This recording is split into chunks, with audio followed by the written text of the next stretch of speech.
What's cracking, everybody? Mighty smart guy Matt Sapaula here, hailing to you from the PHP studios here at our corporate home office here in Addison, Texas, a suburb of Dallas, Texas.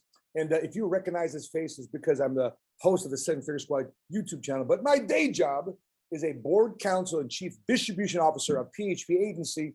And I'm fired up today because my co-host today, hailing also from Texas, but from the great state of Houston, we're going to be discussing a lot of things today. We're going to be discussing the social media shutdown. We're going to be discussing the October being Breast Cancer Awareness Month. We're discussing how is it for you to be tuning out of social media for a few hours, who we are, what we do, potentially what's in it for you. We're doing some Q&A with our participants. If you're in a chat box, we're going to do some Q&A with you. But I want to also introduce my co-host from Houston, Texas, Rodolfo Vargas. Rodolfo Vargas, who do we have as a special guest today on PHP Podcast 24? Matt, I'm super excited today. Thank you for the invitation. I'm the co-host today, all the way from Houston, Texas, and I'm excited today. Let me put it to you like this. Today, you're gonna see the ratings and everything going crazy today. The energy of the podcast is gonna be a different level because today we have the one and only Angel Gaines, from youth pastor, to becoming a successful entrepreneur, one of the main leaders that we have in the company. So, Matt, super excited to be here today. And I cannot wait, by the way, and I cannot wait for the questions and everything and the topics that we're going to be covering today. All that starting in this episode 24 of PHP Podcast, starting in 3, 2, 1. Let's go.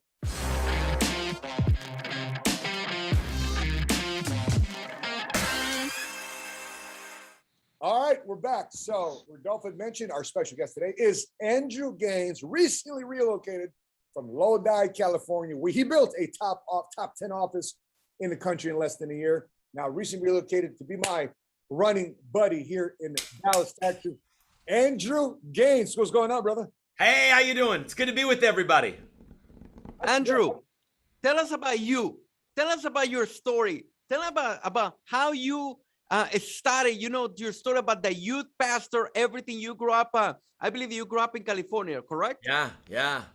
It's crazy. So my dad, my father, he was in radio. He was in radio for years, and we moved around. I think we moved like 7 times by the time I was like 9 or 10 years old. You know, in military families where they like move you from base to base to base to base, people always ask, Andrew, were you part of a military family? Because I was born in Colorado, and then we moved to Pennsylvania, 2 places in Illinois, stayed in Wisconsin for a minute, stayed in Northern California for a minute, and then we ended up down in Southern California. And people always say, man, you guys moved around. Were you a military family? No, they moved my dad from radio station to radio station, and he would like fix them, get them up and running, and improve them, whatever they were doing. And anyway, he went corporate, and we were in Southern California.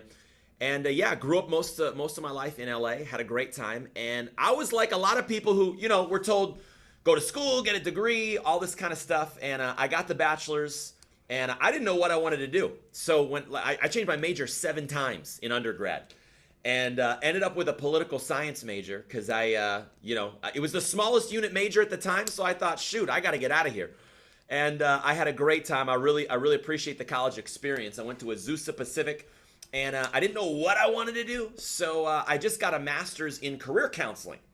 And my thought process was, if you don't know what you should be doing or what you want to do, go study what all the professionals learn how to tell other people what to do, and maybe you'll figure it out. And had a great time there, but that didn't help. I didn't know. And so I ended up being a college pastor, like you mentioned. And I was a college pastor in LA for about 7 years. Believe it or not, Rodolfo, I was a college pastor at a Chinese Lutheran church. I don't know if you can tell. But I'm not Chinese and I'm not Lutheran. But were you speaking Chinese? Very little. Panda Express. Yeah, no, I'm not going there. But I was. Yeah, we had a good time. And then I got into the nonprofit space. We did a lot of media. Did a little bit of fundraising there, and so that was how we got started. When PHP found me. I was a youth pastor. I was a college pastor. How old were you? How old were you at that time when you were doing the pastor and when you found out about PHP? When I got started with People Helping People, we were like 24, 25. I got on my master's program a couple years before, so it was mid-20s.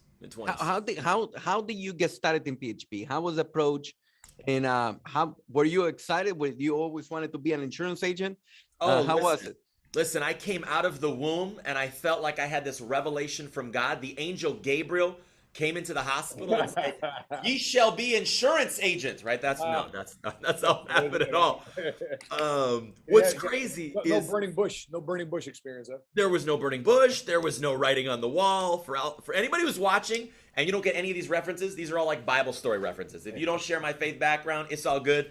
We can talk about that on Sunday. I'm just teasing. Yeah, I was a college pastor, and I was in a spot in my life financially where on the outside everybody said, "Oh my God, you're so successful. You're, at a nonprofit. You've got like your own office. You got a little nameplate on your desk. You've got a master's degree." And everything that I think the outside world would say, you're making it. But on the inside, financially, things were not in a good spot. Everybody knows LA is expensive, but we were just living paycheck to paycheck. And I saw what 0809 did to a lot of people in my family. And I realized pretty quick that if I didn't do something different than the status quo of just clock in, clock out for somebody else, I wasn't going to have a very different experience. And I think a lot of times when people get started in business, they either want to make more money or they want to have more control, or, and this was the big one for me, they want to have more impact. And those are the three big reasons why I see a lot of people today are becoming entrepreneurs going from employees. And maybe you're watching this and you're thinking, yeah, I want more control. I don't want a government or a governor or a boss keep telling me what to do with my life and my time. Or maybe you want to make more income, or maybe you want to have more impact. I was having a small impact. I was training mission teams and we were doing some stuff and was working at church and doing nonprofit. But I wanted to have a major impact, and I knew that that wasn't going to happen being an employee. So when PHP found me, I was in a frustrated position, knowing that I was under achieving my God-given potential, my capacity, my dream. And I was sick of living below that, but I didn't know how to get over that hump. And then PHP came into my life. James, we were talking about this in our backyard a couple of weeks ago. And a lot of people think that, money and faith and Jesus and religion, like you should be a broke Christian. It's better for you to give away everything and be, also. But I also want to ask, I want to get deeper in that. How many? Because you're counting, you're tracking. How many souls did you win for Christ as a pastor versus how many souls for Christ did you win as an entrepreneur? It's a different leaderboard, right?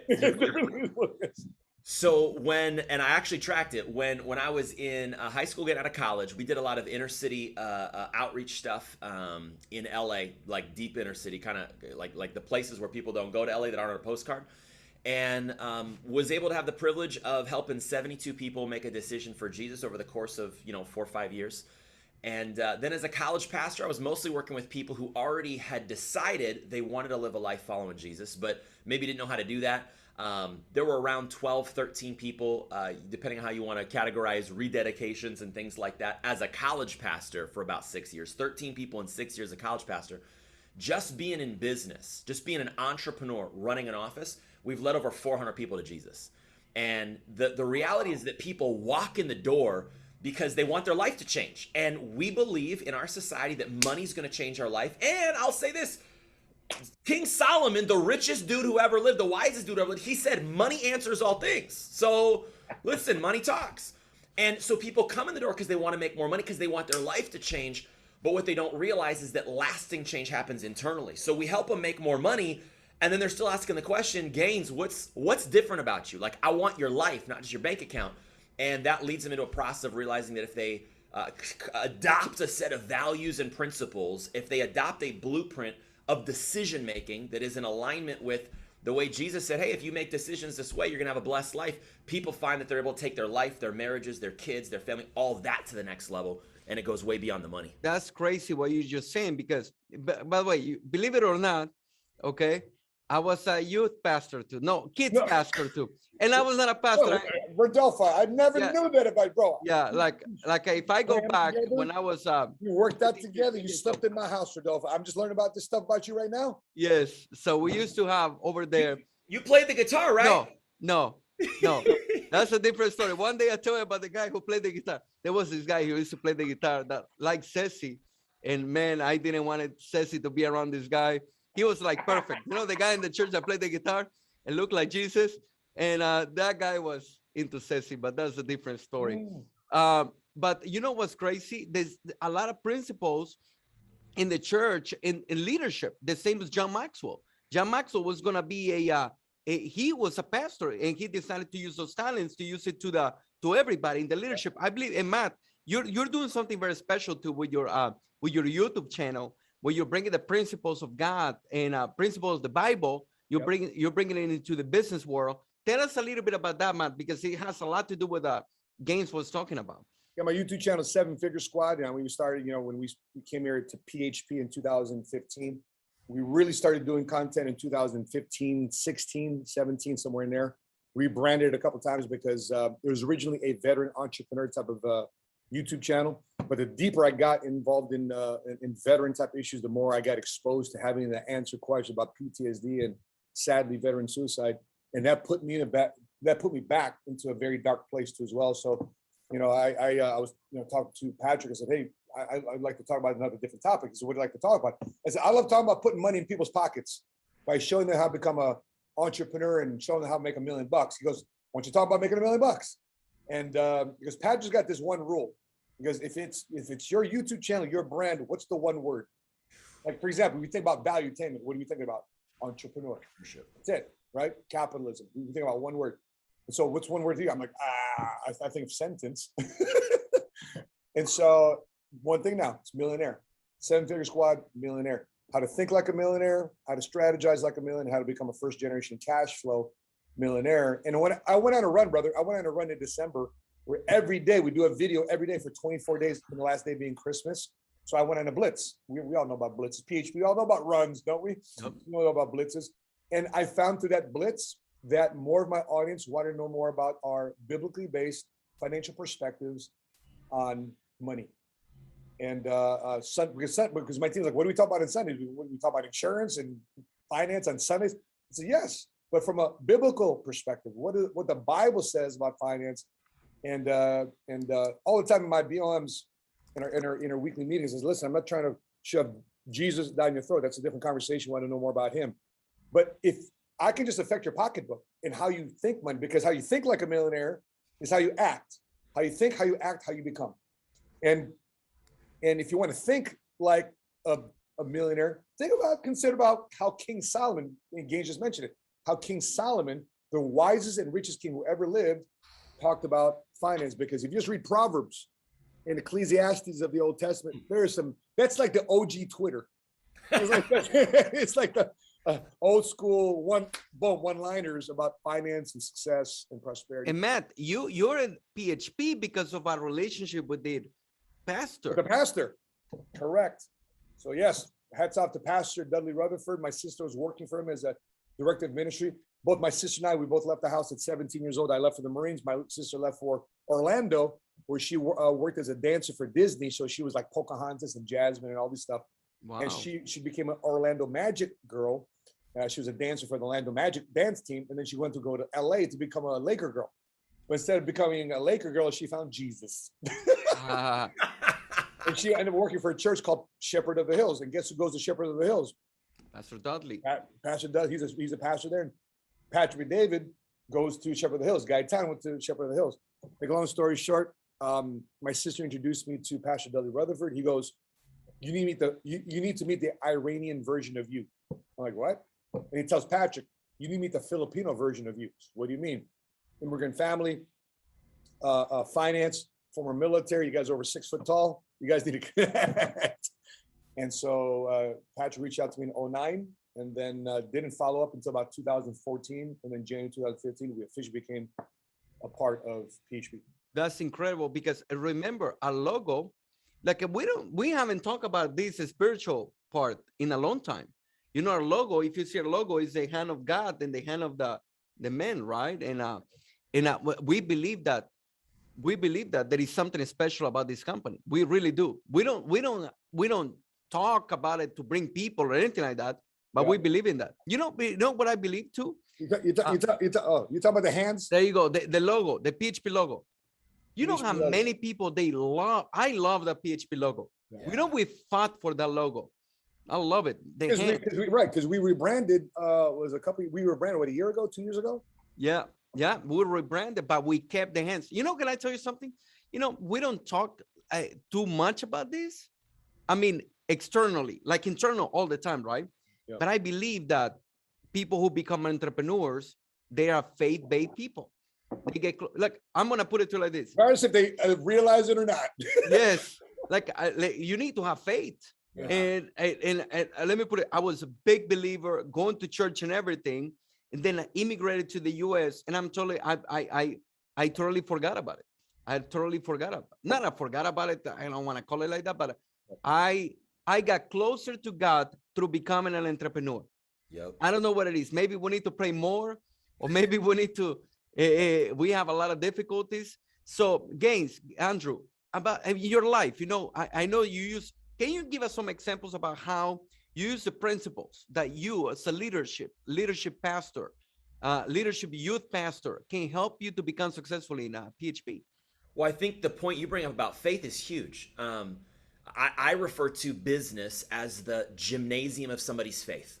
Like, you go to the gym to work out your body, you go to read books to work out your brain, but like, what actually works out your like interpersonal development? You can read a book, but how do you apply it? You can go to church, but that's on Sunday, maybe Wednesday, Tuesday, whatever you do, Saturday maybe, but then what do you do the rest of the week? Business is where you lock arms with somebody and you're shoulder to shoulder having to live out everything that you picked up from a book or picked up from the Bible or picked up from the pastor. And so it really is like the gymnasium of somebody's faith. And if somebody wants to grow in their faith faster, they got to find a way to put it into practice, just like any other sport. And it's crazy because there's a verse in the Bible. And again, if somebody reads the Bible, great. If you haven't, I recommend you pick it up. Hey, it's sold more copies than anything else. So you might want to see if there's something in there for you. Yeah, it's kind of a bestseller, but hey, you do you. But there's a verse in there that says, without faith, it's impossible to please God. So just go, God, if somebody wants to like go to the extreme and just they want to use the word, I only believe in the universe. But if there's some kind of higher power somebody believes in, if they maybe don't share our faith background. Rodolfo, you say this piece all the time. You know how like as kids, we want to please our parents. We want to please our teachers. We want to please our coaches. There's something that's hardwired into us biologically that we want to please something or someone who's ahead of us, right? Well, go higher power. I'm going to say Jesus, God. You want to please someone ahead of you. Without faith, it's impossible to please God. You think about that for a second, but here's the two things. One, you've got to believe that he exists. That's number one. And number two, you got to believe the Bible says, is a rewarder of the diligent, those who diligently seek him. And when you talk about applying those principles in business from faith and being a youth pastor, if you have an internal compass that tells you there's a higher power, there's something you're accountable to, and there's a purpose on your life, there is greatness inside of you, and part of your life journey is finding a way to get that greatness extracted out of you. That's the journey of someone who's really a Christ follower, is how do I take the purpose that's inside of me and I get it outside? I think business accelerates the process because pressure makes diamonds. So when you're going through pressure, you got to have faith like you talked about, and you got to believe there's a reward for what you're putting in, that God's a rewarder. And so business makes you chase that. It makes you chase letting the greatness inside of you come out, serving other people. So that's one. But the other thing I look at too is I ask people this question, and like when somebody's growing up, like if anybody's watching this and they're kind of processing through, what was the definition of success when you were a kid? And I have people think about this, right? Our parents gave us a blueprint for success, teachers, professors, whatever it was. So growing up as a kid, what was the blueprint of success? People think about it, they get it. Number two, at some point we become adults and we make our own blueprint for success. Maybe it's a spouse or a house or a job or a career or an income, but we kind of separate, maybe we adopt some of those things, but we make our own. But then I'll ask people this, what do you think God's definition of success is? And forget for a second whether or not you forget whether you believe what do you think God's definition of sex is? And I always hear the same kinds of answers. I imagine you guys would probably hear the same ones as well. I'm just curious, what do you think most people would say it is? What do you both think? Most people say God's definition of success is? Be a good person. Yeah. Yeah, be good to your neighbor. Yeah, love your neighbor. That's right. Yeah, do good things, right? There's a verse in the Bible where it gives an analogy of God and us, and they refer to him as like the wealthy master and then the people who are the stewards. And what's crazy is in that verse, God, the master, he goes and gives 5 bags of gold to one dude, 2 bags of gold to another, 1 bag of gold to another.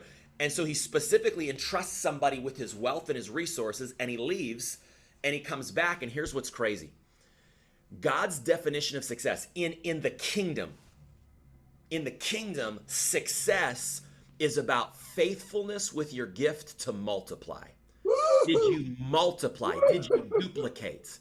Like God's blueprint for success is, did you duplicate? Did you multiply? And I see so many people in business, at their job, in their family, and they don't duplicate, they don't multiply something. And what's crazy is, like, if you were to ask somebody today, especially all the craziness going on, hey, what do you think wickedness is, or laziness? What do you think most people would say, like, being wicked or being lazy is? You don't do nothing, or you just hanging out and dogging at everybody. Wasting the talent, right? Wasting. Wickedness, we'd probably refer to like some of the crazy stuff we see on the news. I saw 5 minutes before we got on this podcast, there was a shooting at a high school here in Texas. Like, boom, all that stuff is terrible. What's crazy is in the next verse, in the kingdom, laziness and wickedness is you not duplicating. And so what I constantly talk about with our team, the people that we're mentoring, we're grooming, is if you want to look at the leaderboard of God and you want to say like, hey, am I taking what he's given me and am I duplicating and multiplying that so it's more effective? And if so, it's a different blueprint of success. And we talk about stuff like that all the time. Guys, if you're wondering what we're talking about, this is the PHP Podcast. Make sure, if you haven't done so already, make sure you subscribe to our YouTube channel, because this is a conversation we're talking about, and you need to be a part of it if you want to change your lives. Gaines, I want to ask you this question because we've discussed this in many times. Sadly, a lot of people, instead of using God as a reason to manifest and duplicate, right? Because the analogy, the story you're talking about is a parable of the talents, Matthew 25. I love my favorite. That story made me millions because a couple things. When you just talked about the different bags of gold, like what in my mind is, why did he give one 5, one 10? And the other one 1. And then scripture says it was based on their ability, according to their ability. I'm like, well, am I a one bag of gold type of ability? Am I a 5 bag of gold ability? Am I a 10 bag of gold ability? Like, how do I increase my ability? Yeah. Right. And then another part of that parable, that story, is that the one with the 1 bag of gold, because he operated out of fear, he buried that bag of gold in the ground because he's like, Master, I know you're tough.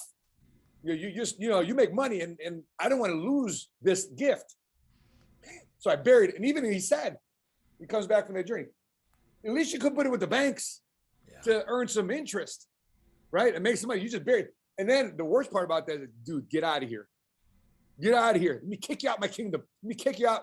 And that bag of gold, let me split it evenly between the two that made the most with their talent, their money. So the question I want to ask you is, why do people, in your opinion, from a pastoral standpoint, what have you discovered? Why do people who are faith-based still operate in fear, even though they know the answers? I'll tell you, and the thing, I think this is the thing that like hits my heart the hardest. And you mentioned that part of the verse where the dude who, and just so anybody who's watching doesn't know, the word talent in the Bible, that's not like your skill or your talent. A talent was 75 pounds of gold. It was currency in the ancient system. A talent was a currency system. It's like you saying a $20 bill or a $50 bill or a $100 bill, whatever it is. So the master comes back and says, what did you do with what I gave you? And the guy says, Master, I knew you were a hard man, expecting to reap where you didn't sow, expecting a return. And so I didn't want to lose what you got, so I buried it. So the very thing that drove the person to be ineffective, unsuccessful, and not multiply was an improper understanding of the identity of the master. They didn't understand his true character, his true nature. He says, you're a hard man, and I was afraid. So I think a lot of people, even if they're faith-based, why they don't go and do that is they have I don't say this as a condemnation. I say this as an observation. Most people have such an improper understanding of the identity and the nature and the character of God. Like, I fundamentally approach God believing that he's the most outrageously generous, the most scandalously merciful, the most wildly compassionate, extroverted, joyful, bouncing off the walls, I want to see you win, I love you, I will go scoop you up kind of person. And I think most people see God as a referee, as a dude who's just waiting to like snap you like Zeus with a bolt of lightning, waiting for you to screw up, as the angry parent who like, doesn't love themselves. And it's like, dude, you gotta start the journey with a proper understanding of the identity and the nature of God.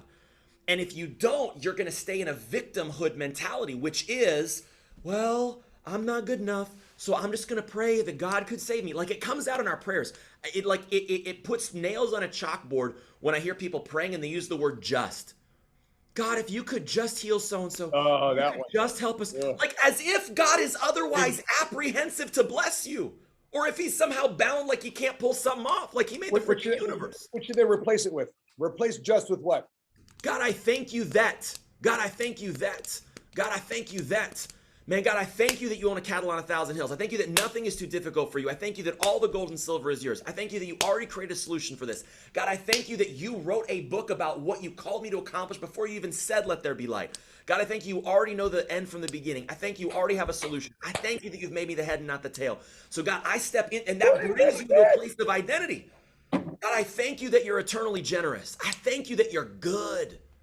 And I'll say this last thing and I'll shut up. But like, Matt, Rodolfo, I think that if people really understood the thickness, the weightiness, the viscosity, the depth of the goodness of God's heart, I think that if people realized God sits around all day strategizing, how can I go pour out more goodness on somebody? How can I sneak attack somebody with goodness? How can I be scandalously merciful? How can I be outrageously generous? If they realized he sits around pondering how to be outrageously generous, dude, I think we'd pray a different way, we'd live a different way, and I think we'd attempt things in our life that were big enough that failure was guaranteed unless God stepped in. We will do the impossible. We will go and try. We will go for the impossible. You know, talking about the talents, and I want to hear, Matt. I want to hear your perspective from it, from this side. To entrepreneurs, I was an employee before. I used to work at Sears. I don't know if you know that. But many of you guys know. Loss prevention, and we used security guard. So I needed to be there about, let's just say 5 p.m. So I was closing that day, or 4 p.m., 5 p.m. I needed to be there. Guys, I used to get there early and I used to wait in the car for the moment. Let's just say the entrance, I will start my journey at 5 p.m. So I will get there at 4:30 and I will stay in the car doing nothing, or playing maybe something on my phone, and wait until 5 p.m. and then I will go to the job. Okay, now watch this. When I was about to finish, let's just say we were closing at 11 because we needed to close. Right before, I wouldn't do anything the 10 minutes before, just because I was waiting for 11 just to leave, and I couldn't wait to leave. Okay, yeah, of course. So I was an employee. Like, if we're talking about the talents, do you think that I was giving my best? Of course not. Of course not. I was doing my least. Yeah. And guess what? I was so unhappy and I was so unfulfilled. And many people, we have our jobs, we have the jobs, and we're just doing it. We go Monday through Friday, waiting for the weekend. And I wonder if these people are giving their best. Now, let me tell you my life now. I cannot wait. Sometimes I wake up in the morning and I'm playing with the kids, or I'm in the gym and I come back and I'm playing with the kids. And I'm telling you, I cannot wait. My son, Milo, I said, he cannot wait to go to school because he go to school at 8:30. Guys, he wake up at 5 a.m. ready. Daddy, we're going to school. He says, agua, because he wants to take a shower. He wants to go out to school. He cannot wait to go to school. He's using his talent. He's learning. Entrepreneurs, I mean, guys, I cannot wait to come. I cannot wait. Sometimes I'm over here at the office and it's late, right? And people say, why are you here late? Didn't you just got paid $300,000 in a month? Why are you here late? Why are you here late? And I say, brother, I want to be here. I want to do more. I want to experience more. So, Matt, did you have a job before I know you've been most of your life, you've been an entrepreneur, right? Yep. Or a military. Yep. Did you ever had a job and you were like, man, I'm just doing this. You were not using your talents. Yeah. So when I was in the Marines, I would say to answer that question, I think I did. I think I fully expressed myself in the Marine Corps because I was surrounded by an environment you had to. And it's not biblically based. It wasn't God centered. It was like your fellow Marines around you have high standards, and you better pick it up, or else you're getting called out or you die if you're at war. Yeah, of course. But I did have a side job because I needed to make more money, and that side job was the women's hosiery department at Nordstrom's in Orange Mall, right there between where the 5 and the 55 go. Wow. In Southern. So I would be looking at the time like, oh my God, I just can't believe I just reorganized the hosiery here. I don't know why they put me in the hosiery section in the women's department, but I had to arrange it all. A part-time job, most boring thing in my life, waiting for time to go. That I wasn't fully expressed, fully using my talent, but not very conscious of it. By the way, guys, gentlemen, I just got to manage expectations real quick with you. I don't normally do this, but I have a workout and an interview with Muscle and Fitness calls the NFL's fittest man right after this. And he just sent me a text. He says, brother, are you ready to bleed? I'm like, and I said, I am. He goes, good, because bleed you shall. By the way, faith-based guy. I met him in church. Faith-based guy, 6 children. He had a bout with drugs. His most empty feeling was the moment after winning the Super Bowl. Wow. With the New York Giants. So I'll be doing that. And the reason I manage expectations, because I have two waters here. I'm chugging this water. And you know me, my $1 million bladder is really being tested right now. So there might be an area where it's blacked out because I might have to have the exit stage right. But Rodolfo, to answer your question, you're right. When I didn't have purpose behind what I was doing, I was just kind of going through most doing it for the money. I never felt fully expressed. Fully faithful. Yeah, we were not giving our best. No. Now, do you have a picture from Andrew when in the past? Do you have a before and after picture? If you go to my Instagram, you can hit refresh, Matt. That was let's see. This is me when I was getting out of. If you go to the top, if you go to the very top, and hit refresh real quick. Okay, here we go. Let's see here. Refresh. Let's see. It's loading up. That's all good. So when I got out of my master's program, I had. There you go. There you go. I wasn't valedictorian. I wasn't team captain. I wasn't ever picked for nothing in high school. I was the kid with it was a different, like I don't know if that's a haircut or just a dead mangled possum on my head. It's kind of crazy, right? But I love to see those pictures, man. I love it because you couldn't tell that person was gonna be a successful entrepreneur running one of the best businesses in PHP. Like, imagine that. It's kind of crazy. Yeah. So that was me when I got started. Rodolfo, if you saw me, you would never say, hey, I'm gonna get this guy into the insurance business. You would never see this guy running a business, running an office. Can you go next? Can you show on the little arrow to see what's the next picture? Oh, there you go. That's us now. That's before, after. Yeah. That's the wife. Man, these people are amazing. It's crazy. When I got started, I was so insecure, and you may not believe me, but I'm going to tell you, I grew up and I struggled with low self-esteem most of my life. I had a bout with a lot of suicidal tendencies going through junior high into high school and into college, and had really low self-esteem. Didn't like who I was. I went through a huge bout where I didn't think God loved me, and I thought I had done some stuff that I couldn't get into heaven no matter what I did. And I spent a good chunk of my time trying to earn God's love back, but I was not in a good place. And I remember when somebody in college, a kind of a mentor figure of mine, said something that changed my life. They said, Andrew, God looks at you with a gentle understanding of your faults, but a fierce love of your goodness.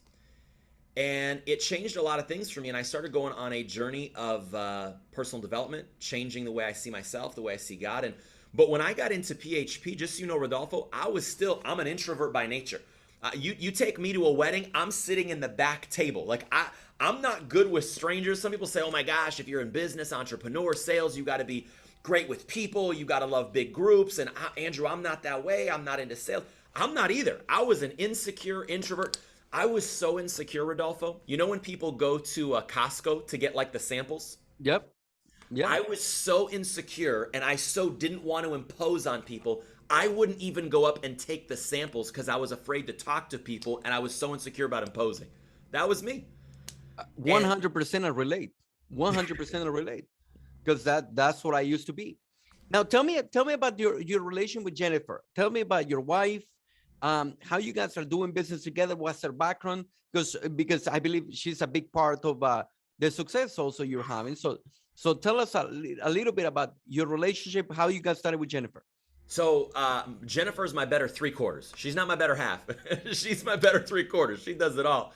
We went to the same college together for 4 years, but didn't know each other. We had the same mutual friends, but never really interacted. When I was in my master's program, she was getting out of her art major. She's a painter. So she paints, she's artistic, she does phenomenal stuff. But we met, we were friends for about 9 to 12 months. And then I sat down one day and I realized it wasn't platonic. You know how that goes. And I said, hey, I think you like me and I like you too. You wanna make a life out of this. And I'm the kind of person that commitment's a big thing. So for me, and this isn't everybody, but like if I tell you yes, it's going to be a yes. I'm not going to change it 7 minutes, 7 years, 70 years later. So we prayed on it for a day. We got engaged the next day. We got married 4 months later. So I was like, you want to do this the rest of our life or not? And she's like, yeah, let's play. So it's been 11 years and 11 years down, 59 to go. But we got started in PHP 6 months after we got married. And I don't know, but a lot of couples, they've never run a business together. But a lot of the couples we work with who run businesses together, they were married and have like a really strong foundation of their marriage before getting into business. And that's awesome. Jen and I didn't really have that. We built our marriage while we were also doing business. Yeah. So it was kind of like double. It was double. Yeah, it was double trouble, right? I don't know what you're talking about though. It's no clue. Zero Matt, clue. You were like that was your honeymoon, going to PHP. That was you, yeah. Bro, so there's this book out there called, our CEO wrote this little best-selling book on Wall Street Journal called Your Next 5 Moves. And he writes about an epic argument that she and I had on page 43. We made the book. We had to, because it was legal, right? We had to sign up the disclaimer that Patrick's using her name in the book. So, yeah, I mean, So you've been married, you said, how many years? 6 or 11? We've been married 11 years. Yep. 10 and a half. 10 and a half into business. Yeah. So that means you have about 25 years of arguments under your belt. and you're still together. So another 60-some years is going to be all right. I think it's crazy because so often, and you both know this, we talk about it all the time, that when in normal corporate America, getting a job, clocking in, clocking out, 2 different people have 2 different lives. They spend 70% of their time away from each other in a committed relationship. Bye, honey. Bye, honey. Yeah, and you get 2 hours together at night, and then if there's kids, it's less. Like it's crazy. One thing that I love about our business is it allows couples to work together and grow together. And we've seen the level of commitment, intimacy, communication, drive come together for marriages because they're having to tackle things that usually they just sweep under the rug. And you get 20, 30, 40 years into a relationship and you're like, man, we never worked on this part of our marriage. But you get 2, 3, 4 months into a business together, you working on that part of your relationship real quick. So it's a gift. Entrepreneurship is a gift to marriage, I think. And if you guys watching this would love to send us a gift, a very simple gift of just sharing this podcast on your social media networks. Send it on Twitter, put it on LinkedIn, put it on Facebook. Please share our content. Let everybody know this amazing message we're having today on episode 24 of the PHP podcast. Matt, we talk about a lot. We have talked about faith, everything. Yeah. So what do you have over there what questions do you have? What do you have over there on your? Well, I want to briefly talk about the Facebook and social media shutdown. Yeah. So how, I mean, listen, we had 6 to 8 hours to ourselves. This is a life without Facebook. I'm like, cool. For me, cool. 6 to 8 hours, no problem. Because my business is offline anyway. So for me, I was relaxed. I was cool. I was shut down, no problem. I didn't have to worry about it. Our social media content is already sent out in the morning. So by the time I shut down mid-morning, late afternoon, I was cool. And actually, I was kind of relieved. I felt a little bit of relief not having to worry about social media for a second. How about you guys? I showed there was this meme sent to me in Spanish, okay? In I don't know if you Espanol? guys can see it. I don't know if you can see it. This says, That looks funny, bro. yes, it's funny, okay? This is a mother hugging a son, right? Uh-huh. And it says like this, let me translate. After WhatsApp, Facebook, and Instagram, mother found his son. He lived in the same home.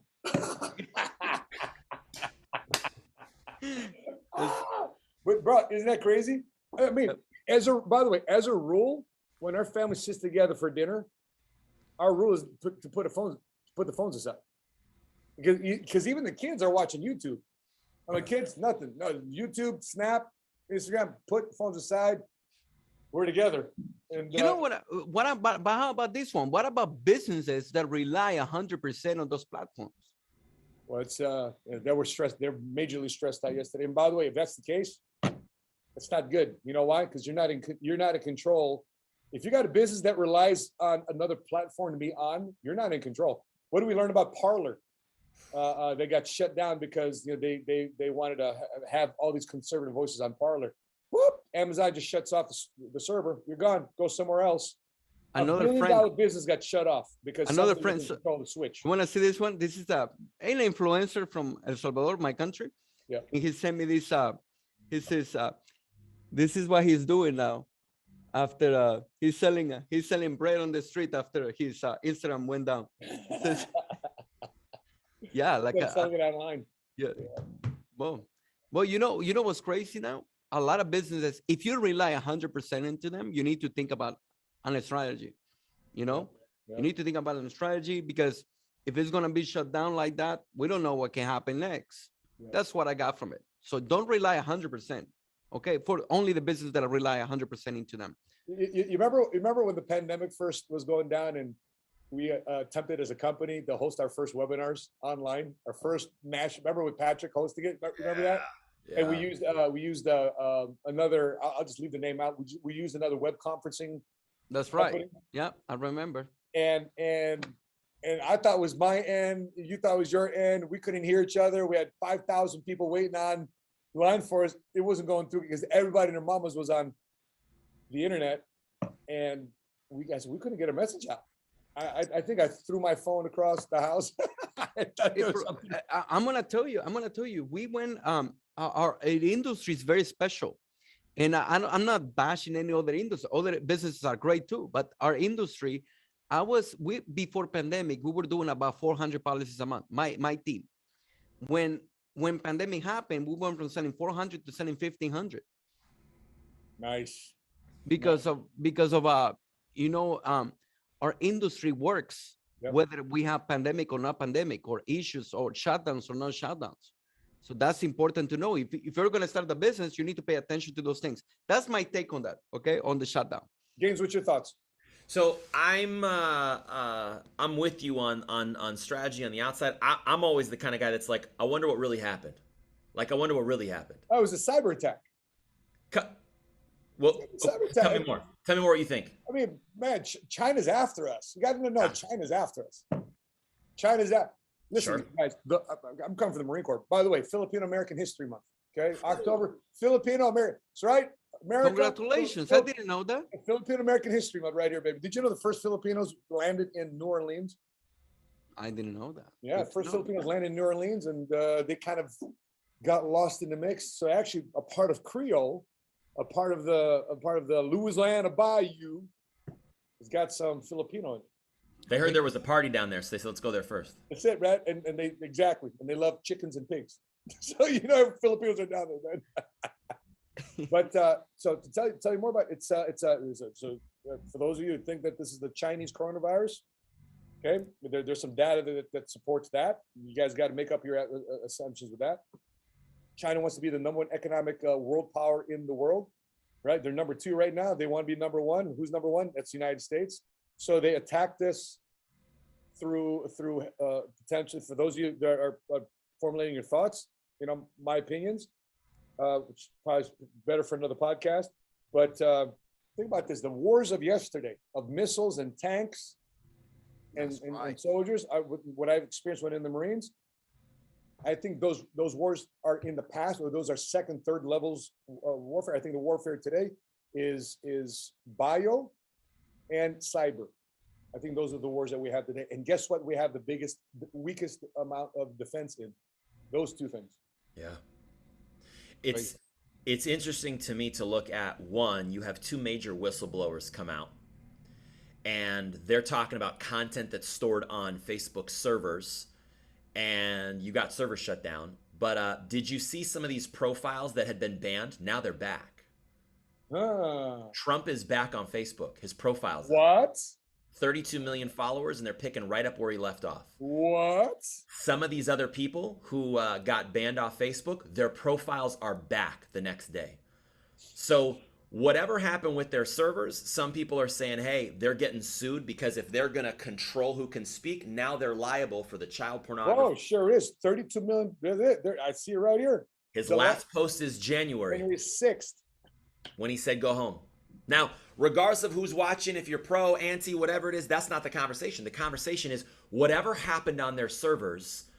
Obviously, there's something where they're worried about being responsible for moderating content and being sued. Because if all the stuff the whistleblowers are saying is true, of all of the child pornography, the violence, the human violence, the atrocities, the hate speech, if all that's true and they're allowing it, but then they're also shutting down other voices, they can now be sued and shut down. Florida sued Facebook for break-in, just being a moderator and now controlling the conversation. So they become responsible for all of the illegal content if they moderate, if they control the conversation. But the day that it comes back, voices that they were controlling, they're not. So are they trying to avoid a major lawsuit? Who knows? But could it be China? Okay, cool, awesome. I think it's interesting that they're at least in some of the pieces, they're putting themselves in a spot where they're less legally liable for controlling the conversation. But yeah, plus, by the way, China is not allowed, or Facebook's not allowed in China, a lot of social media. That's right. So it's here's a question. Has social media been better for America or worse because of social media? Is America better because of social media, or is it worse? So let me take some questions from our audience. Do you think that social media is better? Is America's better because of social media? I mean, we say that tongue in cheek because we're on a podcast right now with you on YouTube. But could we have deployed this broadcast versus a podcast just via Zoom or something else? Is America better today because of social media? What do you guys think? Well, these are companies that got started that now they're so big that they call it social media government. The social media government now. They are so important right now in the community, guys, that people don't. When was the last time you watched TV? Yeah. When was the last time that you watched the news on TV? Everything is in social media now, and everything like what is the future? They can make decisions now. They can control the narrative. They can control a lot. So what's going to happen in the future is like, how much power do we give them? Is there going to be some competition though? Are we going to have some competition? Because as of right now, there is one Facebook, but what is the other competitors? Is there somebody else trying to compete with them? Are they going to be allowed? Is it too big? Is it a monopoly? It's a good point because, free enterprise and capitalism, the benefit of free enterprise and capitalism, we're free. Boom, boom, boom, right? Until what? Until a bully shows up. Once a bully shows up, that's when you need government.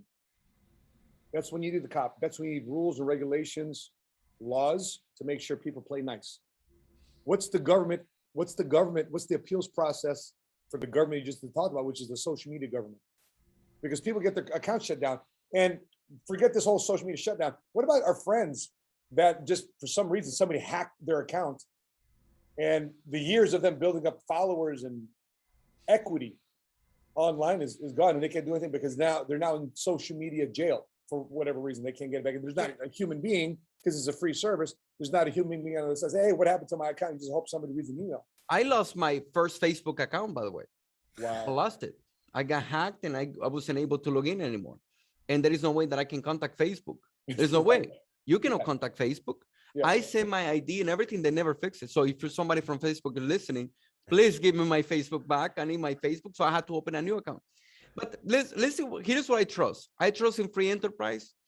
I believe that there is enough minds and smart, intelligent people who might create a new one. I believe so. I believe somebody's gonna come. Like, look at it, the insurance business. And the insurance business is getting, if the people in the insurance business don't know how to relate to the middle market, and they don't know how to relate with the immigrants, and they don't know how to relate with in my case, I'm talking about the Hispanics. If they don't know how to relate with the Hispanics and speak the language, there is going to be a company is going to come and it's going to disrupt the entire industry, and it's going to bring new people into the industry. So I trust free enterprise. I trust free enterprise, and I hope, I'm hoping that, and I hope that I'm not wrong on this one. Okay. Hiram Figueroa says that Taliban shut down Facebook. Shea Halstead, in terms of social media, depends on one's usage of it. Daisy Shotwell says America's worse because of social media. Hiram again says not too many because fake news has taken over. It's also Edward Montero says it's based on how we use it. Who else here? Miriam Rivera says I have not watched TV since January 2018 because of so much negative news. So TV she's not watched. Jamel Spencer says it's worse because of how and when people utilize social media. So I think it comes to the point, like kind of right with Bitcoin right now, the Bitcoin and cryptocurrency. I mean, we're at a point right now, there needs to be some form of regulation. I mean, your country, Rodolfo, your country started accepting Bitcoin as a currency. But at the same time, too, your president says, I'm the friendliest dictator in the world. I mean, where we at on that? Like that? He posted like that. So it's from one side, but I'm not gonna speak about them. I'm not there to know all the inside info. I just hear what is over here, what the information that we get over here in the U.S. and from my friends who tells me stuff over there and from the family. But we don't know yet. It's too early to know how the Bitcoin in the country is going, like a currency. It's too early to know. Is it gonna work? Which funds is he using? I believe there is a way who can be positive of being the pioneer in the country in the world to use it. Yep. There is a pro for it, but in the other side, we don't know what's going to happen in the future. I hope that he has good, good people in his ear, coaching him, training. I hope that he has good people teaching him how to do that. If not, it's going to be a total disaster. But if he has good people around him who's giving the good advice, I believe that he can do some great things for the country. That's what I believe. What do you think in Gaines? You know, has social, so a couple of things, any follow-ups to what Rodolfo just mentioned? In your opinion, is America better today because of social media? I think hands down, America and the world's better for social media. Hands down, it's a better place. I don't think that argument, like someone can make the argument, that's cool with free country, but I don't think you can make a strong argument the world's a worse place because of it. And I'll tell you why. I see everything as spectrums of progress. So like, look at any technology when it was first developed. It always evolved. Imagine the person who made the very first wheel on the very first cart. You know that thing broke, but someone's like, dude, that's not a bad idea. Maybe you should put more spokes on it, but not a bad idea. Then they start building wagons, then they start building chariots. The very first car, that thing was ridiculous. Like, crank, crank, crank, crank. Oh, but we're going somewhere. So social media, I don't see social media as an end. It's an iteration. It's an evolution. It's a process. So social media has forced everybody to progress. It's forced transparency. Now, what I don't think is better is who's in control of the algorithm. I think the world is better for social media. The world is better for social media, but I don't think that the current phase of who controls the algorithms, what you see, what you don't see, and what's controlled, I don't think that is a good place for us to stay. And I'm hoping that the progress of social media continues to move us where there's more accountability, more transparency. There's always going to be good people putting out content, and there's always going to be bad people putting out content. Like people say, oh my gosh, there's so much violence in the world today. No, you just see it more. It's been going on the same forever. Like, I really don't think whether you use guns or knives or horses or lions or whatever you use, people have been killing each other since the dawn of time. Yep. So just because you're now more aware of it doesn't mean it's happening more. You just didn't know. So there's a huge advantage to social media, especially the speed of communication of disconnected communities. You can accomplish things now in the world that you couldn't accomplish before for good. And the solution to solving, getting rid of evil is never also to take away good. The only way to overcome evil is with more good. So taking away social media and the speed of communication, the speed of a connection, that doesn't make us a better place. Removing social media doesn't make the world a better place. Getting more voices of good and changing regulation does. And the challenge there, by the way, I totally agree with that. The challenge with having good news, I mean, what spreads faster, good news or bad news? Unfortunately. Yeah. So lies, deceit travel halfway around the world before the truth gets its pants on. So anyway, speaking of content, we want to make sure then we do our part to put more positive content out there to outwork, out hustle, outlast negative news. So with that being said, we just hosted nearly 10,000 people at the MGM Grand Arena a couple months ago. Was it a couple months ago? Or was it? Yeah, it was in August. It was in August. Yeah, it was in August, and we had Gaines. Who was your favorite speaker? Because we had Tyson, we had all sorts of guys up. Who was your favorite speaker? Hands down, Tyson. That Mike guy's Tyson. brain, the way he views the world, the way he processes issues, his brain was amazing. So we had Tyson, we had Nicky Jam, king of Godfather of reggaeton. We had Sebastian Maniscalco, who I didn't realize was from my hometown, was from Chicago. He didn't know what to do with us. He didn't know, but he played well. He played along. He was like, "Dang, that was fun." And I haven't danced with Nicky. I haven't danced because pandemic didn't allow people to go out or anything like that. We haven't had so much fun. I mean, everybody dancing. The entire MGM Grand Arena with full of people dancing, singing the songs. Even the people who don't know the songs. Even Andrew Gaines was singing the songs of Nicky Jam. Can you believe that? Gaines was singing Spanish. Even youth pastor was singing and dancing that day. Okay, so we had a blast. We had Mario Lopez hosting our gala awards night. Yeah, And, perfect job.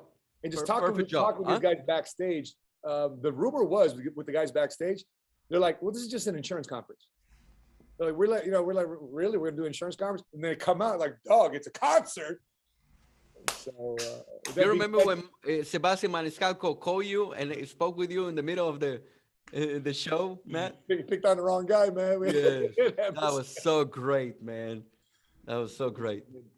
And then PHP got involved too as well, because I'm just not MSM, man. I happen to really lead a hard MSM, but at the end of the day, man, I wear the PHP jersey, and PHP got involved, and it was awesome. But with that being said, we actually have a highlight video, and as we're playing this highlight video, we're gonna do some commentary as it's playing. So we're gonna cue Kyle. We're gonna cue the highlight video. I want you guys to check this out of what it was like to be at the MGM Grand Arena with nearly 10,000 people in attendance. This is how we rock at PHP. Yes, what we do is life insurance, but who we are, let's check this out.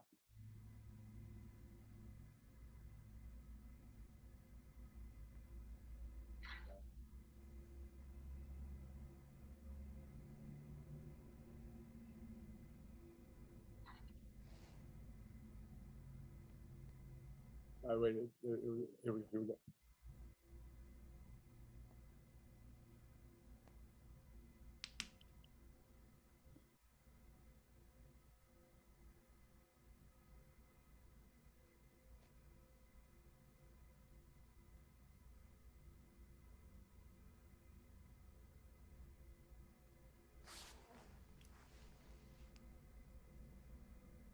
All right, so so there's no audio. So here, the director's up, being everybody just talking smack, doing their thing. That's Mike Tyson. Mike Tyson coming in the ring. Because this is only for our guys that are director and above in our company. So there's no audio. So here. So yeah, go figure. He's a owner of a cannabis company. He owns a bunch of cannabis. Still an entrepreneur. Still making things happen. Our VPs and above taking pictures with him. It's just she and I taking pictures there. There it is. The directors in up meeting. Killer time. And then here you are, filling the arena. It's Paulette, it's Patrick's sister. Recently relocated to Florida. Here we go, man.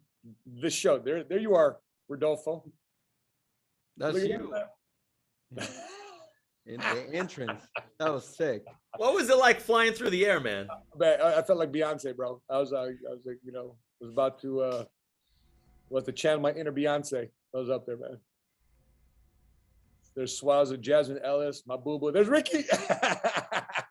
I didn't know he did that. Coming out there is Banda music. Hearts, Okafor, MSM getting down. That was cool doing, everybody doing the wave. There's WTP, Palayo. Everybody loves a free t-shirt. Look at Marvin. Crazy story here. I'm coming from Honduras. Goodness, man. Families. Oh, there's Milton doing his thing, and everybody get my personal trainer out there making sure everybody's body's still moving throughout the whole convention. There you are, Gaines. The checks were, what was it like to hold up those dividend checks? Whew.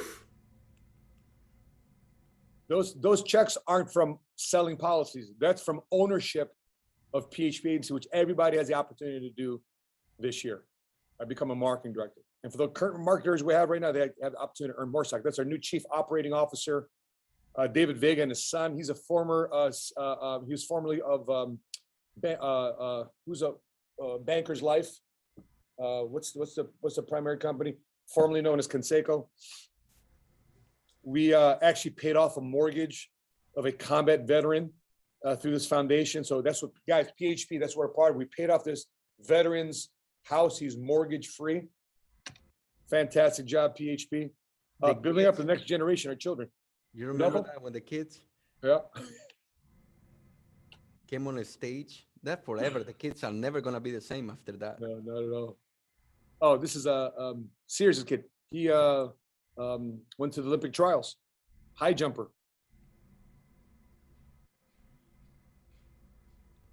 So awesome. Mario Lopez. There it is. Our Gala Awards night. Everybody decked out. Remember Frederick Da Silva doing it there. Frederick Da Silva doing his performance. Oh, we had a blast. Crazy how he can predict certain things. Like this guy cannot believe he picked this card. He just duct taped his eyes shut. There's Vecina. Gaines, there you are. People could not believe Suazo's. Yep, the he's bad. That boy. Look at the crowd. Oh my gosh. Get the chills. 2 years ago when he was with us, I was up on stage and he did his mentalist stuff on me. It was crazy. Yeah. Wow. He was reading your brain. Huh? There's Sebastian Maniscalco. There he is. They're picking on you. He's He didn't know what to do. He's picking on the wrong guy. This is what you get. It's what you get. Go ahead. The Terry's cracking up. You roasted the wrong guy. Oh man, we're having a blast, bro. You guys got to make sure you check this out at PHP Agency's YouTube channel. And guys, we'll as we wrap this stuff up, you check it out at PHP Agency. The rest of the video with audio, make sure you check it out at PHP Agency's. Those are magical moments. Yeah. Those are very special moments. That's it, man. It's very magical. What's the best part? What's the best part of our big events? Because we got one up here in February 2022. What would you say? I mean, you're not Gaines. What would you say? It's not your typical life insurance conference. It's not your typical, business conference. The best part about it is seeing average and ordinary people turned into the heroes they really are inside. And for the very first time in their life, them, their spouse, their kids, their family, their team, they believe it. We'll tell somebody you can be somebody. You're supposed to do something big with your life. You are called. You have something great inside of you. But to see the actual moment, to be a part of the sacred moment of transformation when they're on stage and they're turned into a hero and they finally believe it, and you feel that energy change in their identity, and you see that is a sacred moment. It's almost like, I don't know if I can say this, I'm going to say it. It's almost like identity baptism, like being there for someone's baptism, being there for someone's wedding, being there for some, a child's like first Eucharist. It's kind of like being there in a sacred moment when something like switches for somebody. It's amazing. So it's, many of us, we wanted to be athletes. You know what I mean? We wanted to be, when we were kids, we wanted to be professional soccer players. We wanted to be professional basketball players. We wanted to be successful, whatever. And many of us, we didn't have the chance to do it. I wanted to go to Olympics. That was my dream. And we train and we sacrifice. And we don't get to go to Olympics, but we get to be the best out of our fields. That's what it is. Can you go down? Let me show you the picture. A picture that oh, by the way, that's insane, by the way. The statues, that's insane. In a bus. Who does that, by the way? Who imagine PHP recognition. That is how you call it. That Hall is of Fame, man. for the posterity, for the world, forever. I'm gonna die, and that statue is gonna still be there. But go down. That one. Go. No. The one that before that one. That was my first event with Ceci. Click on that one. That was my first event. When you had hair. I had hair. Okay. I had hair. Ceci looks beautiful regardless. And I look younger. She got younger. How did you get younger? I have 2 kids later. She looks younger. Yeah, she looks younger, and she's awesome. And but I was a lot of fear. You know, games that spoke about fear. Look at the eyes. But hungry like you have no idea. That was my first event, first convention, newlyweds with Ceci, and went from that to now. I used to be a security guard. Immigrants didn't speak English. When I was in that meeting, I didn't speak English. I couldn't understand it. I couldn't talk. People thought I was so shy, but the reality was I didn't understand what people were talking about. We were newly in the country, and now that's the story of where we at now. You know, Rodolfo, for coming to the country, not knowing how to speak English, the way you write, the way you use the English language, phenomenal writing, bro. Phenomenal writing. You capture people's attention and you hit people's hearts. Love the way you write, man.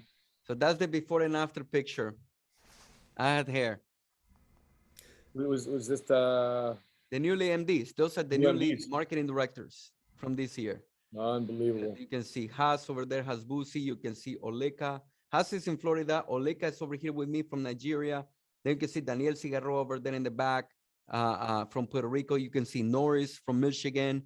You can see Ush and Brandon. You can see Bray Tansy. She got a bonus this year, didn't she? Yeah, she did. She just grossed $100,000 in income first year with us. Ush and Brandon. She just had a baby. She's amazing. Over there in the back is Abraham Caballero. He is in the valley, we call it the valley, McAllen, Texas. So the pictures, man. And that picture frame that you have behind you right now, that was awarded to you for being the first half MVP of 2021. I'm coming after you, bro. You know that. Man, you know. One thing, man, let's talk about it. You know what? We compete so much. If you're going to be in PHP, you know you're going to compete. And we compete in a way that, I'm going to tell you, we give our best. This is not like I'm going to let Sapaula win because he's my best friend, or I'm going to let Andrew games because he's a pastor. I'm going to let him win. We're not like that. We fight. We compete. So over there, you can see Musgrove, right? Musgrove, he became MVP. The Hearts, they're coming up. So Musgrove, what city is Musgrove? What Memphis. city? Memphis. Then we have the Hearts. It's in Maryland, right? Maryland, yep. Then we have Ricky and Erica. They're killing it. They are in California, in Bakersfield, but they have everywhere in California and Los Angeles. Then on the left, you see Marcelo and Gavi. They became MVPs. Gavi is hugging Ceci. Marcelo is my brother. He became MVP of marketing directors. And then you see Patrick. That was a very nice picture. Very special moment, man. Very special moment. Nana Osei wants us to remind everybody, when Kevin Hart was our company 3 years ago, he said, I want my company to be like PHP. This is amazing. Yeah. You know? I'll just have you know, when we got on this call, Matt, your organization, you guys were at 69. Rodolfo was at 67. We were at 59. And I'm just going to keep it very simple with the numbers. No one really knows. If you're inside, you know. If you're not, you don't. But Rodolfo, you're now in the #1 spot at 70. Sapaula 69, but we moved to 61. We're coming. Listen, I know you're both way ahead. But we're coming, baby. I know you are. You know, we compete, and people who compete are the people who are in the ring. The people who stop competing, the numbers go down. No, we're going to compete. You know that. You know that, baby. Guys, if you are anywhere near Dallas, Texas. Make sure you reach out to my friend here, Andrew Gaines. If you are in Houston, Texas, reach out to our good friend and fellow cash flow millionaire, Rodolfo Vargas out in Houston. If you're in tech, or if you're in California, if you're in Florida, we have people in your area locally that can help you, support you, coach you, mentor you. You do your part, we'll do our part. If you say, hey, Matt, I want to come to the company, I want to make another $1,000, $500, $2,000 extra a month. We got you. You want to earn that on a part-time basis? We got you. We are a part-time agency, Salesforce insurance agency. So we're not asking you to quit your full-time job. You can come on a part-time basis, learn this crap. I did. That's the way I did. I think that's the way Andrew came into the business part-time. Rodolfo came into the business part-time as working loss prevention, as you heard here earlier. But we allow you to work on the business on a part-time basis, grow this. As long as you're working together with a certified field trainer, you're working together with one of our marketing directors, so therefore they can properly supervise you, coach you, and train you. We can help you create a new career, have a plan B that can be a plan A if the plan B doesn't work out. If somebody furloughs you, lays you off, or fires you, or you don't want to take the vaccine. We've been seeing that a lot lately. I think 3 of the airlines already fired their flight attendants and pilots for not taking the vaccine. 70,000 healthcare workers not taking the vaccine. Teachers aren't taking the vaccine. Hey, we're not requiring anybody to take the vaccine. Come on down to PHP Agency.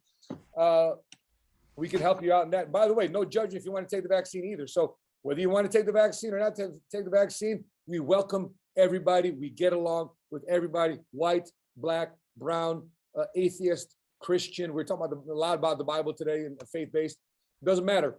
We get along with north, south, east, west. You speak English, you speak no English, just like Rodolfo said. We don't care. We care about content of your character and your heart and your willingness to work, the spirit that's inside you, the champion that wants to express yourself. Finally come out. We want to talk to that hero that's each and every one inside of you. Gaines, bro, before I go to Rodolfo, final thoughts from this episode. I think most people, as we're going about life, what we've been through in the last 18 months, 24 months, has gotten people to rethink a lot of if their current path, if their current blueprint is going to get them to their dreams and goals. And I just ask people all the time, if what you're doing isn't going to get you your dreams and goals, or if you've realized there's a shot for you're building a career on a carpet that someone can pull it out from underneath you. If you're in a place in your life where you want to go to the next level in your relationships, your faith, your income, if you want to have more income, more impact, more control, then you've got to look at adopting another blueprint. And if you want to go somewhere you haven't been before, you may have to do things you haven't done before. And I simply hope that as people are looking around the world and seeing 90 million people got laid off, 54 million on unemployment during COVID, and now 17 million people at risk of losing their jobs because of decisions politicians are making, I'm hoping that if you're watching this and you're saying, man, the government is supposed to serve the people. They're on our payroll. They work for you. You don't work for them. You cut their paychecks. They're your employee. If you are an American citizen, you are a CEO. If you are an American citizen, you run a company. It's called the American government. And it's time that people start learning that they are the ones who make the decisions, and the employees, the government, is supposed to respond to and answer to them. And I hope you have the courage to take action and move in the direction of your dreams. I hope you reach out, and I hope you have the courage to take action in the direction of your dreams. Awesome. Phenomenal. I give you my last thoughts. I like to finish the day with the parable of the talents. Many of us were given talents. And if you're listening to this and you have a career, you have a job, you're doing something, and you're not using all your talents. So you feel like just living for the weekend, or you feel like you're not giving your best, or you're thinking, because the place that you are, it might be the place that you're going to spend the next 40 years of your life. If what you're doing, you're giving all your best, your talent, everything, don't worry about what I'm about to say. But if you're not living, you're not using all your talents, living the best, you don't feel excited every morning when you wake up, because we are excited. We want to compete. We want to wake up every morning. We go to work. We go hunting every single day. And if you're looking for something, I'm telling you, man, there is a place called PHP, and we're looking for you. We've been hiring, we've been looking, we've been searching. And if this is a place for you, we welcome you. If not, please go use your talents. Please go use your talents, because in here, I promise you, we're going to put them to work, and we're going to multiply them. And all of a sudden, you're going to wake up one day like Andrew Gaines, about to cross $750, $1 million, about to become one of the top guys in the entire industry. Or maybe you're going to wake up one day like Matt Sapaula, with he's just telling me that he's about to get a pretty small home, like about 5 million, maybe 10,000 square feet, like 3 acres. Maybe that's you. You might be the next person going for your dreams and goals. You can be driving a Rolls Royce like Sapaula. I can Lamborghini like you. If you like Lamborghinis, I take you. If you like Ferraris, you can be like our CEO, just got a $1 million Ferrari, 1,000 horsepower. Maybe that's you. Maybe you just want to provide for your family, for your kids. We're looking. This is your place. That's my last thoughts. Guys, I was making $20,000 a year as a sergeant in the Marines before I stumbled across this industry. If you were to Google the industry most likely to make you a millionaire, you would find at the top of that list financial services. That's what we're in. So what we do is life insurance, but who we are is leadership development. Who we are is people development. Who we are is character development. Sure, along the way, financial development obviously comes along as a byproduct of you improving you. So if you want to say, hey man, I want to discover the next best version of myself, give us a shout. Make sure you follow our YouTube channel, PHP Agency. If you haven't done so already, please drop your biggest takeaway in the comment section below. This is probably one of our most lengthier podcasts, but it didn't feel like the time it spent, felt like a 15, 20-minute conversation, an enjoyable conversation at that. Imagine you being part of this conversation. Imagine you being part of this dialogue. Imagine you being part of this reality where money is no longer a reigning variable of the decisions you have to make in your entire life. Imagine the biggest decision you make in your life, you start removing money as a variable. So therefore you can start making the decisions for the betterment of your family, your future, your ministry, your calling, your purpose, because you've got the financial resources to back it up, and you do you. If that's you, reach out to us. We'd be looking forward to having a conversation with you. Just like the Marines, we're looking for a few good men and women too as well. That being said, guys, God bless you. On behalf of my guest here, Andrew Gaines, a repeat guest here at the PHP Podcast, and my co-host, week in and week out here, episode 24, Rodolfo Vargas. That being said, guys, I'm your money smart guy from Dallas, Texas. Till we meet again, continue to help people, continue to love people, and continue to change your lives today. Have a good day, everybody. See you next Wednesday, 11 a.m. Central Standard Time. See you next week.